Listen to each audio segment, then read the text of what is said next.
Tuso man daw ang matching, kung minsan ay nauuto din. Na kahit na napakatuso ng matching na ito, ng taong ito, nabibiktima din pala ito ng pang-uuto. Ano ka ba naman, Laura? Dapat hindi ka kumukuha ng mga gamit na hindi ko alam, lalo na kung pera at alahas. Hindi mo ba naisip na baka manloloko yung mga nakausap mo? Sorry na po, Auntie Manjay, kasi natarantala naman kasi ako kasi sabi na hospital daw si Kuya Jingo. Ay, naku, grabe. Sakit sa ulo. Alam mo, baka ikaw ang ma-hospital pagdating ni Jingo dahil pati pera ng bike shop, ipinatangay mo. Baka naman hospital talaga si Kuya Jingo. Ano pinag-uusapan nyo dyan? Mukha ba ako na ospital? Kuya Jingo. Sorry po, Kuya Jingo. Kuya Jingo, sorry po. Sorry pa. Nagsusorry ka ba o galit ka? Sorry po, Kuya Jingo. Parang tinatakot ka dun. Oo.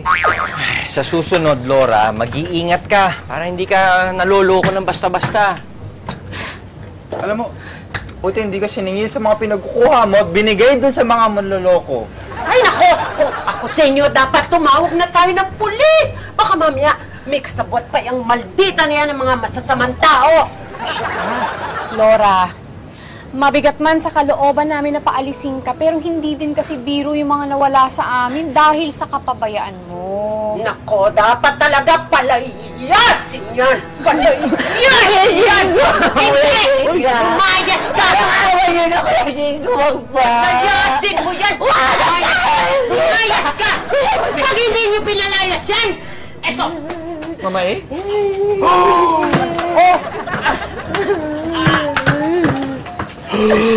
Ako ang lalayas! Ha? Ngayon, mamili kayo! Ako o ang Laura na yan? Pili!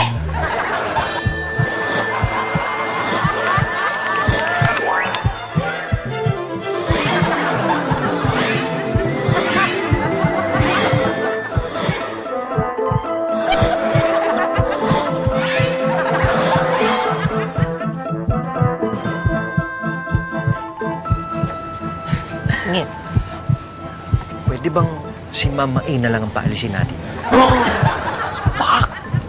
Si Laura yung may kasalanan.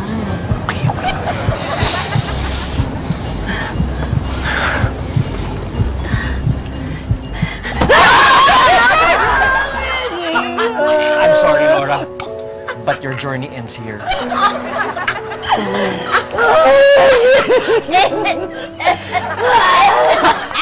the winner! I'm the winner! Maraming salamat sa pagpili sa akin. I'm the winner! Winner! Winner! Yes! Yes! Yes! Yes! Yo! Walang premyo, ha? Walang premyo.